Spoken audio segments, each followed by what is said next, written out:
Huwag na, Cheng. Baka mabisto pa. Kalula!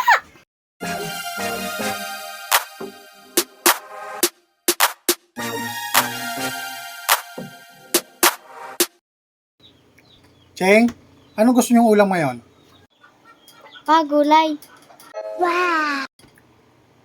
Saan ka kukuha? Relax lang pa, ako bahala. Cheng, siguraduhin mo lang ha. Baka prutas yan.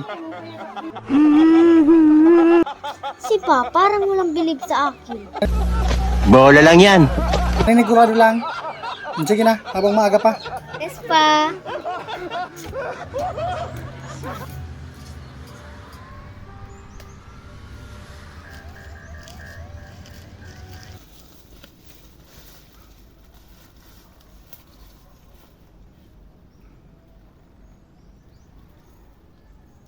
A few moments later.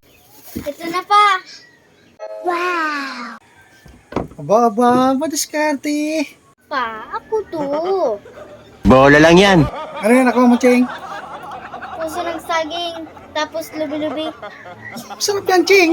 Sustansya pa. Paano masabi? Pa, ano sa English nito? Ikaw muna tatanungin ko, Cheng. Ano sa English ang puno ng saging? Pa, banana tree. Oh, banana tree. Eh, ang puso, ano sa tingin mo?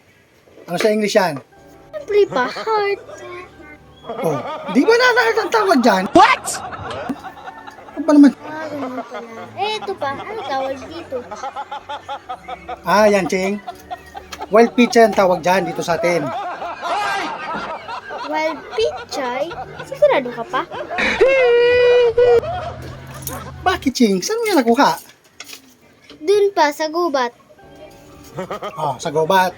Oh, sa tingin mo, ano ang gubat? Wild. Wild. Oh. Kaya wild peach ang tawag dyan. Kung ka nasisira, ulo. Teka lang, masearch ko nga. Huwag na, Cheng. Baka mabisto pa.